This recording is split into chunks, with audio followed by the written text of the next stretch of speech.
বলতে বলতে সিঁড়িতে পূর্ণার পা পিছলে গেল। পদ্মজা দ্রুত আঁকড়ে ধরে, এক্ষুনি অঘটন ঘটে যেত। পদ্মজা পূর্ণাকে ধমক দিতে প্রস্তুত হয়, তখনই পূর্ণা শক্ত করে জড়িয়ে ধরে পদ্মজাকে। বুকে মাথা রেখে হাঁপাতে হাঁপাতে উচ্চারণ করলো, আপা, আমার আপা। পদ্মজার বুক বিশুদ্ধ ভালোবাসায় ছেয়ে গেল। মৃদু হেসে পূর্ণাকে কিছু বলার জন্য আবার প্রস্তুত হয়, তখন প্রেমা প্রান্ত এসে জড়িয়ে ধরলো। পদ্মজা টাল সামলাতে পারলো না, না পেরে সিঁড়ি থেকে নদীর জলে পড়ে যাচ্ছিল। ট্রলারের আগায় দাঁড়িয়ে থাকা আমির দুই হাতে দ্রুত পদ্মজাকে আঁকড়ে ধরে তার খুঁটি হলো। পদ্মজা চোখ খিচে ফেলে। যখন বুঝতে পারলো সে পড়েনি, তার ভাই বোনরাও পড়ে যায়নি, তখন চোখ খুললো, ঘাড় ঘুরিয়ে তার সহধর্মীর মুখ দেখে হাসলো। এরপর সোজা হয়ে দাঁড়ালো। পূর্ণা, প্রেমা হেঁচকি তুলে কাঁদছে। খুশিতে কেউ এভাবে কাঁদে? তবে পদ্মজার ভালো লাগছে। বাসন্তীকে দূরে দাঁড়িয়ে থাকতে দেখে পদ্মজা তার ভাই বোনদের বলল, আমাকে বাড়িতে ঢুকতে দিবি না তোরা? পূর্ণা চোখের জল মুছতে মুছতে বলল, চলো। পদ্মজা সিঁড়ি ভেঙে বাসন্তীর সামনে এসে দাঁড়ালো। সাদা রঙের শাড়ি পরে ছলছল চোখে তাকিয়ে থাকা এই মানুষটার প্রতি পদ্মজার অনেক ঋণ। হেমলতা মারা যাওয়ার 6 মাসের মাথায় মোর্শেদ পৃথিবী ছাড়েন। শোকে খাওয়া দাওয়া ছেড়ে দিয়েছিলেন। ফেলে যান কিশোরী 2 মেয়ে, বউ এবং এক ছেলেকে। অর্থনৈতিক সমস্যা দেখা দেয়, সংসার চলে না। আমির সাহায্য করতে চেয়েছিল। পদ্মজার আত্মসম্মানে লাগে। সে কিছুতেই স্বামীর টাকায় বাবার বাড়ির সংসার চালাবে না। নিজেরাও কাজ করার উপায় ছিল না। এমতো অবস্থায় বাসন্তী চাইলে ফেলে যেতে পারতেন, তিনি যাননি। এক পরন্ত বিকেলে পদ্মজাকে বললেন, নকশি কাঁথা সেলাই করতে পারি আমি। শখে সেলাই করতাম, 2-3 জন পয়সা দিয়ে কিনতে চাইতো। টাকার দরকার ছিল না, তাই বিক্রি করিনি। তুমি বললে আমি নকশি কাঁথা গঞ্জে বেচার চেষ্টা করতাম। পদ্মজা সেদিন অবাক হয়ে তাকিয়েছিল। বাসন্তী ছুটে ঘরে যান, একটা নকশি কাঁথা নিয়ে আসেন, পদ্মজাকে দেখান। অসম্ভব সুন্দর হাতের কাজ। আমির নকশি কাঁথা দেখে মুগ্ধ হলো। সঙ্গে সঙ্গে বলল, বড় ভাইয়া যখনই ঢাকা যাবে নকশি কাঁথা দিয়ে দিবেন। শহরে নকশি কাঁথার অনেক চাহিদা রয়েছে, আপনাদের সমস্যা কিছুটা হলেও ঘুচে যাবে। এই কাজ করলে তো পারবেন আরও 2-3 জন নিয়ে নকশি কাঁথা বানানো শুরু করেন, তাহলে অনেকগুলি হবে। তাদের পারিশ্রমিক দিয়ে দিবেন, ঢাকা বিক্রির পর দ্বিগুণ টাকা আসবে। এই প্রস্তাবে পদ্মজা অমত করলো না। সেদিন থেকে বাসন্তী 2 হাতে দিনরাত পরিশ্রম করছেন। পূর্ণাকে মেট্রিক অব্দি পড়ালেন, প্রেমা প্রান্তকে এখনো পড়াচ্ছেন। পূর্ণার যে কোনো আবদার পূরণ করে চলেছেন। বাসন্তীর পা ছুঁয়ে পদ্মজা সালাম করলো, এরপর বলল, কেমন আছেন আপনি? ভালো আছি মা, তুমি, জামাই বাবা সবাই ভালো আছো তো? আলহামদুলিল্লাহ ভালো আছি। আগের চেয়ে শুকিয়েছেন, ত্বক ময়লা হয়েছে, নিজের যত্ন নেওয়া ভুলে গেছেন? বাসন্তী চোখ নামিয়ে হাসেন, এক হাতে নিজের মুখশ্রী ছুঁয়ে বলল, সেই বয়স কি আর আছে, বিধবা মানুষ। পূর্ণা খুব জ্বালায় তাই না? বাধ্য করে রঙিন শাড়ি পরতে সাজতে। বাসন্তী চমকে তাকালেন। পদ্মজা হাসছে। পূর্ণা মাথায় ব্যাগ নিয়ে পদ্মজার পাশে এসে দাঁড়ালো, আহ্লাদি হয়ে অভিযোগ করলো, আপা তুমি নাকি মুচির সাথে আমার বিয়ে দিতে এসেছো? পদ্মজা হাসি প্রশস্ত হয়, আমিরের দিকে তাকিয়ে এরপর পূর্ণার দিকে তাকালো, বললো, কে বলেছে? তোর ভাইয়া? পূর্ণা আমিরকে ভেঙচি কেটে পদ্মজাকে বলল, আর কে বলবে? আপা, আমি মুচি বিয়ে করব না, আমার ফর্সা চকচকে জামাই চাই। মগা পূর্ণাকে রাগানোর জন্য বলল, মেট্রিক ফেল করা শরীরে ধলা জামাই হাঙ্গা করব না। পূর্ণা কিরমির করে তাকালো। পদ্মজা পূর্ণার গাল টেনে দিয়ে বলে, আচ্ছা, এসব নিয়ে পরে আলোচনা হবে, অন্ধকার হয়ে যাচ্ছে চারপাশ, বাড়িতে চলো। তারপর 2 হাতে 2 বোন ভাইকে জড়িয়ে ধরে বাড়ির উঠানে পা রাখে সে। সতেজ হয়ে জামা কাপড় পাল্টে নেয় আমিরও পদ্মজা। এরপর রাজহাঁস ভুনা আর গরম গরম ভাতের ভোজন হয়। আলমগীর মগাও ছিল। আলমগীর বাড়ি ফেরার আগে আমির পদ্মজাকে বলে যায়, আগের স্মৃতি আর কতদিন বুকে রাখবি তোরা? দাদু মরার পথে, চাচি আম্মা আত্মগ্লানি, আর তোদের না দেখার শোকে শুকিয়ে কঙ্কাল হয়ে গেছে। এবার অন্তত বাড়িতে আসিস, অনুরোধ রইল আমার। পদ্মজা, তুমি আমিরকে বুঝিও। পদ্মজা আশ্বস্ত করে বলল, এবার বাড়ির সবাইকে গিয়ে দেখে আসবো, আপনি নিশ্চিন্তে যান, অপেক্ষায় থাকবো। আসবো ভাইয়া, বলল পদ্মজা। আলমগীর মগা চলে গেল। আমির পদ্মজাকে বলল, আমি যাব না, এবার যাওয়া উচিত, অনেক তো হলো, 4 বছর কেটেছে। ভয়ঙ্কর রাতটা আজীবন বুকে তাজা হয়ে থাকবে, তাই বলে সম্পর্ক ছিন্ন করতে পারি না। ইসলামে সম্পর্ক ছিন্ন করা হারাম। ওই বাড়িতে গেলে আমার দম বন্ধ কষ্ট হয় পদ্মজা। সে তো আমারও হয়, কিন্তু আম্মার কথা খুব মনে পড়ে। আম্মার তো কোনো দোষ ছিল না, তবুও কেন শাস্তি পাচ্ছেন? ছিল দোষ, যে আসল দোষী তার দেখা আজও পেলাম না। অথচ যিনি দোষী না, তিনি সবার চোখে দোষী। আম্মা সেদিন কেন ঘুমিয়ে পড়েছিলেন? এটাই আম্মার দোষ? জোর করে ঘুম আটকিয়ে রাখা যায়? আমরা আগামীকাল যাচ্ছি, এটাই শেষ কথা। পদ্মজা। আমিরের বাকি কথা পদ্মজা শুনল না। সে হেমলতার ঘরের দিকে এগোলো। হেমলতার ঘরের দরজা খুলতে অদ্ভুত একটা অনুভূতি হয়। শিহরিত হয়ে কেঁপে উঠে সে। 6 বছর আগের মতোই সব।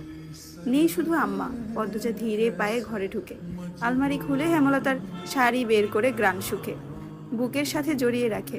গাল বেয়ে অশ্রু গড়িয়ে পড়ে মাটিতে। হাউমাউ করে কান্নাটা আর আসে না অনেক দিন, কষ্টগুলো চেপে থেকে বুকের ভেতর। পূর্ণা দরজার ওপাশে দাঁড়িয়ে আছে, সে তার আপাকে দেখছে।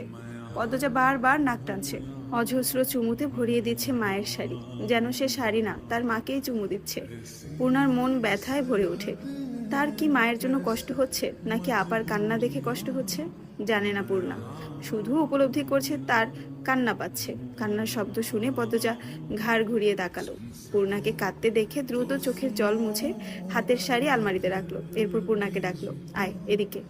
পূর্ণা ফোপাতে ফোপাতে এগিয়ে আসে, পদ্মজা বিছানায় বসলো। পূর্ণা পদ্মজার কোলে মাথা রেখে কাচুমুচু হয়ে শুয়ে পড়লো। পদ্মজা বলল, বয়স 21-এর ঘরে, মনটা তো সেই 14-15 বছরেই পড়ে আছে। পূর্ণা পদ্মজার এক হাত মুঠোয় নিয়ে বলল, আমার খুব কান্না পাচ্ছে।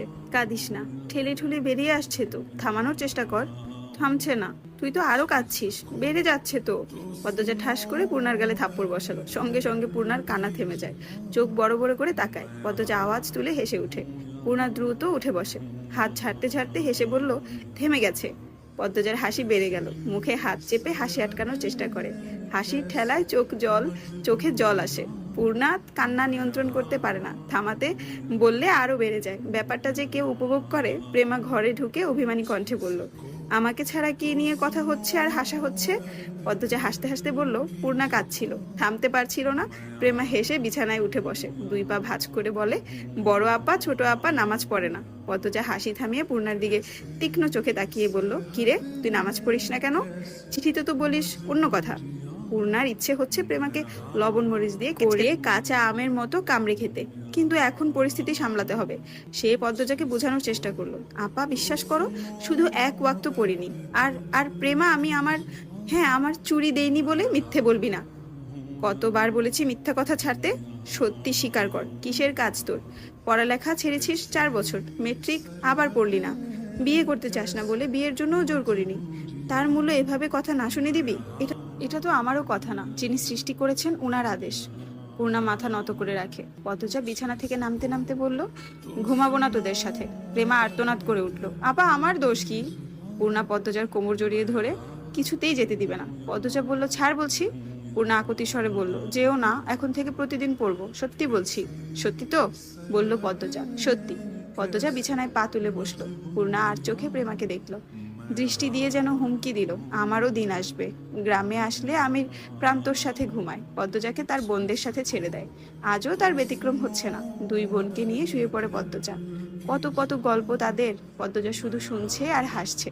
প্রেমার মুখ দিয়ে সহজ কথা আসে না। পদ্মজা আসলে কথার ঝুড়ি নিয়ে বসে। পূর্ণা নিজের বিয়ে নিয়ে বেশি কথা বলছে, পরিকল্পনা করছে। তখন প্রেমা ব্যঙ্গ করে বলল, ছোট আপার লজ্জা লেশ মাত্র নেই। ছোট আপার লজ্জার লেশ মাত্র নেই। তখন পূর্ণা খেপে গিয়ে বলল, তুই যে প্রান্তরে বলছিলি শহরে গিয়ে সাহসী পুলিশ বিয়ে করবি, আমি কাউকে বলেছি তোর লজ্জা নাই? প্রেমা লজ্জায় জুবুথুবু হয়ে যায়। তার বড় আপার সামনে ছোট আপা কি বলছে, লজ্জায় কান দিয়ে ধোঁয়া বেরোতে থাকে। পদ্মজা হাসলো, প্রেমাকে বলল, লজ্জার কিছু নেই, অভিভাবকদের নিজেদের পছন্দ জানানো উচিত। তোর বিয়ে পুলিশের সাথেই হবে, আর পূর্ণার বিয়ে হবে পূর্ণার পছন্দ মতো। পদ্মজার কথায় পূর্ণা ভারী খুশি হলো। সে আবেগে আপ্লুত হয়ে বলল, নায়কের মতো জামাই চাই, একদম লিখন ভাইয়ের মতো। ওহ আপা, জানো লিখন ভাইয়া এখানে শুটিং করতে আসছে। 1 সপ্তাহ হলো। পদ্মজা জানতে চাইলো কার বাড়ি। 7 গাঁয়ের হান্নান চাচার বাড়ি, বিশাল বড় টিনের বাড়ি। পদ্মজা চুপ হয়ে গেল। এই মানুষটা শুধু তার স্মৃতি, কিন্তু মানুষটার জীবনে পুরোটা জুড়ে সে। এই তো মাস 4 আগে পদ্মজা পত্রিকা পড়তে বসেছিল। 3য় পৃষ্ঠায় লিখন সার ছবির সাথে উপরে শিরোনাম দেখে বেশ অবাক হয় পদ্মজা। শিরোনামে লেখা ছিল, লিখন সার পদ্মফুল। পদ্মজা আগ্রহ নিয়ে প্রতিটি লাইন পড়ে। সাংবাদিক লিখনকে প্রশ্ন করেছেন, 30 তো পার হয়েছে, বিয়ে করবেন কবে? লিখন জানিয়েছে, সে যখন আসবে। আমরা কি জানতে পারি কে সে? যদি দ্বিধা না থাকে? জানাতে আমার বাধা নেই, সে পদ্মফুল। আমার 27 বছরের কঠিন মনে তোলপাড় তুলে দিয়েছিল। সেই তোলপাড়ের তাণ্ডব বুকের ভেতর আজও হয়। সেই ফুলের সুবাস নাকে আজও লেগে আছে, শুধু আমি তাকে জয় করতে পারিনি। লিখন সার সাক্ষাৎকারের কথোপকথন বেশ তোলপাড় তুলে ঢাকায়। এরকম একজন সুদর্শন পুরুষকে কোনো নারী অবহেলা করেছে, তা নিয়ে মানুষের কত কল্পনা জল্পনা, আলোচনা সমালোচনা। পদ্মজা অস্বস্তি হয় খুব। পূর্ণা পদ্মজাকে মৃদু ধাক্কা দিয়ে ডাকলো, ঘুমিয়ে গেলে আপা? না। তারপর বল। নিস্তরঙ্গ গলায় বলল পদ্মজা। ঝিঝি পোকার ডাক, শিয়ালের হাঁক ভেসে আসছে কানে। রাত গভীর থেকে গভীরতর হচ্ছে, তবুও কথা শেষ হচ্ছে না পূর্ণা প্রেমার। পদ্মজাও মানা করছে না, বরং অবাক হচ্ছে তার বোনেরা কত কিছু লুকিয়ে রেখেছে তার জন্য। কাক ডাকা ভোর, ঘন কুয়াশায় চারপাশ ডুবে আছে, বাতাসের বেগ বেশি, ঠান্ডায় ঠোঁট কাঁপছে। পদ্মজার পরনে দামি গরম সোয়েটার, আবার শালও পরেছে। বাসন্তী সুতি সাদা শাড়ি পরে রান্না করছে, মাঝে মাঝে কাঁপছে। পদ্মজা দ্রুত পায়ে রান্নাঘরে ঢুকলো। বাসন্তী পদ্মজাকে দেখে হেসে বললেন, কিছু লাগবে? পদ্মজা খেয়াল করে দেখলো বাসন্তীর মুখটা ফ্যাকাশে, ঠান্ডায় এমন হয়েছে। সে শক্ত করে প্রশ্ন করলো, আপনার শীতের কাপড় নেই? বাসন্তী হেসে বলল, আছে তো। তাহলে এভাবে শীতে কাঁপছেন কেন? নামাজ পড়ে ঘুমিয়ে পড়তেন। বয়স হয়েছে তো, যান ঘরে যান, ভাত বসিয়েছি, আমি দেখব। সারা রাত তো সজাগ ছিলে আম্মা, তুমি ঘুমাও, আমি রাতে ঘুমিয়েছি। তাহলে সোয়েটার পরে আসেন। বাসন্তী মাথা নত করে বসে রইলেন। পদ্মজা বেশ অনেকক্ষণ তাকিয়ে থেকে এরপর নিজের গায়ের শাল বাসন্তীর গায়ে দিয়ে বলল, নিজের জন্যও কিছু কেনাকাটা করা উচিত। পূর্ণার বয়স বেড়েছে, বুদ্ধিতে না। ও পারে না কিছু সামলাতে, শুধু আবদার করতে পারে। যতদিন বেঁচে আছেন নিজের যত্ন নিন, আমি ঘরে যাচ্ছি। পদ্মজা রান্নাঘর ছেড়ে বারান্দার গ্রিল ধরে বাইরে তাকালো। কুয়াশার জন্য বাড়ির গেটও দেখা যাচ্ছে না। সে ঘুরে দাঁড়ালো ঘরে ঢোকার জন্য। তখন মনে হলো উঠানে কে যেন দাঁড়িয়ে আছে। পদ্মজা আবার ঘুরে তাকালো, দেখতে পেল তার শাশুড়ি ফরিনাকে, তীর্থের কাকের মতো তাকিয়ে আছে। শুকিয়েছে খুব বেশি, গায়ে লাল সাদা রঙের মিশ্রণের শাড়ি। ফরিনার চারপাশে উড়ো কুয়াশা, কুয়াশার দেয়াল ভেদ করে যেন তিনিই শুধু আসতে পেরেছেন। পদ্মজা হন্তদন্ত হয়ে বের হলো। কাছে এসে দাঁড়াতেই বুকটা হুহু করে উঠল। ফরিনা পদ্মজাকে দেখে কেঁদে দিলেন। পদ্মজা ফরিনার খুব কাছে এসে দাঁড়ালো, পা ছুঁয়ে সালাম করলো। এরপর ফরিনার ঠান্ডা দুই হাত ধরে বলল, এত সকালে কেন আসতে গেলেন? আমরা তো যেতামই। এত রাগ তোমার? না মা, আপনার প্রতি কোনো রাগ নেই আমার। 8 মাস আপনি আমার যে যত্ন নিয়েছেন, মায়ের অভাব বোধ করিনি। মনে হয়েছিল আমার মা আমার পাশে। তাইলে ক্যারে যাও না আমার কাছে? আমার স্যারাই কেন মুখ ফিরাইয়া নিছে আমার থেক্কা? উনি পাগল। আম্মা, আপনি কেমন আছেন? দেখে বোঝা যাচ্ছে ভালো নেই। আম্মা বিশ্বাস করুন, আপনার প্রতি আমার কোনো রাগ নেই। ওই বাড়িটা দেখলে খুব কষ্ট হয় আম্মা, খুব যন্ত্রণা হয়, এজন্য যাই না। আপনাকে অনেকবার চিঠি লিখেছি যেন ঢাকা গিয়ে কয়দিন থেকে আসেন, গেলেন না কেন? করিনা অবাক হয়ে বলল, আমার কাছে তো কোনো সিডি আয় নাই। সে কি, আমি তো এই 4 বছরে 6টা চিঠি লিখেছি আপনার নামে, পাঠিয়েছিও, আমি তো পাই নাই। করিনা চিন্তিত হয়ে পড়লেন। পদ্মজা বলল, আচ্ছা এ ব্যাপারে পরে কথা বলবো ওনার সাথে। আমি যখন আম্মার কবর জিয়ারত করতে আসি তখনও তো এসে আমাকে আর উনাকে দেখে যেতে পারতেন আম্মা। তোমরা বাড়ির যাও না বললা, আমি ভাবছি আমারে ঘেন্না করো তোমরা, তাই তোমরা সামনে আইতে পারি নাই। আমার জন্য আমার নাতিনরা। ফরিনা হু হু করে কেঁদে উঠলেন। পদ্মজার চোখ ছলছল করে উঠল। সে ফরিনাকে বলল, আপনার জন্য কিছু হয়নি আম্মা, আপনি এভাবে ভাববেন না, কান্না থামান। যতই বলো মা, কান্না থামবে না। 4 বছর ধরে এভাবে কাঁদছে। মজিদের কণ্ঠস্বর শুনে পদ্মজা দ্রুত ঘোমটা টেনে দিল। মজিদকে সালাম করে বলল, ভালো আছেন আব্বা? এই তো আছি কোনো রকমে। আম্মা, আপনি কান্না থামান, আমার খারাপ লাগছে। ফরিনা আঁচল দিয়ে চোখের জল মুছলেন, এরপর বললেন, আমার বাবু কই? ভেতরে ঘুমাচ্ছে, ডেকে দিচ্ছি। না, থাকুক, ঘুমাক। পদ্মজা শ্বশুর শাশুড়িকে সদর ঘরে নিয়ে আসে। আস্তে আস্তে সবার ঘুম ভাঙে। আমির যত যাই বলুক, মাকে দেখেই নরম হয়ে যায়, জড়িয়ে ধরে বাচ্চাদের মতো কাঁদতে শুরু করে। মজিদ ছেলে আর ছেলের বউকে ছাড়া কিছুতেই বাড়ি যাবে না, কম হলেও 4-5 দিন থেকে আসতে হবে। অবশেষে আমির রাজি হলো। প্রেমার সামনে পরীক্ষা, তাই প্রেমাকে সাথে নিল না। বাসন্তী, প্রেমা, প্রান্ত বাড়িতে রয়ে যায়, পূর্ণা সাথে যায়। হাওলাদার বাড়ির গেট পেরিয়ে ভেতরে পা দিতেই পদ্মজার সর্বাঙ্গ অদ্ভুতভাবে কেঁপে উঠে। সূর্য ওঠেনি, দমকা বাতাস হচ্ছে, সেই বাতাসে শা শা শব্দ হচ্ছে। মাথার উপর দিয়ে বাজ পাখি উড়ে যায়। সেই পাখির ডাক অদ্ভুত হাহাকারের মতো, যেন মনের চেপে রাখা কষ্ট ক্ষোভ নিয়ে কেউ আত্মচিৎকার করছে। নাকি এটা নিছকই পদ্মজার ভাবনা? চারদিকে চোখ বুলাতে বুলাতে আলোক ঘর পেরিয়ে অন্দরমহলের সামনে এসে দাঁড়ালো সে। 4 বছর পূর্বেই তো এখানে জায়গাটায় তার আদরের 3 মাসের কন্যা পারিজার রক্তাক্ত লাশ পড়েছিল। পদ্মজার বুক কেমন করে উঠল, বুকে হাত রেখে দাঁড়িয়ে পড়ে। আমির উদ্বিগ্ন হয়ে প্রশ্ন করলো, খারাপ লাগছে? পদ্মজা স্বাভাবিক হয়ে বলল, না। থামলো, নিঃশ্বাস নিল, এরপর বলল, পূর্ণাকে দেখুন কেমন পাগল। আমির সামনে তাকালো। পূর্ণা মাথার উপর ব্যাগ নিয়ে সবার আগে বড়ই খেয়ে খেয়ে কোমর দুলিয়ে দুলিয়ে হেঁটে যাচ্ছে অন্দরমহলের সামনে, এবং আলোকঘর পিছনে মধ্যখানে টিউবওয়েলে বসানো হয়েছে। হেমন্তকালে ধান কাটা হয়েছে, তখন কামলারা আলোক ঘরে থেকেছে, তাদের জন্যই এই টিউবওয়েল বসানো হয়েছিল। টিউবওয়েলের চারপাশে গোল করে সিমেন্ট দিয়ে মেঝেও করা হয়েছে। সব মিলিয়ে একটা কলপার তৈরি হয়েছে। পূর্ণা নারিকেল গাছের সামনে এসে থমকে দাঁড়ালো। কলপারে এক সুদর্শন যুবক পিঁড়িতে বসে গোসল করছে। পরনে লুঙ্গি, রানী গামছা নিয়ে দাঁড়িয়ে আছে, কি যেন বলছে। পূর্ণা ব্যাগ রেখে হা করে সেই যুবককে পরখ করে। সুঠম সুগঠিত শরীর, মায়াবী ফর্সা স্বাস্থ্যোজ্জ্বল ত্বক, প্রশস্ত বুকে ঘন পশম, চওড়া পিঠ, শক্তপোক্ত দেখতে দুই হাত।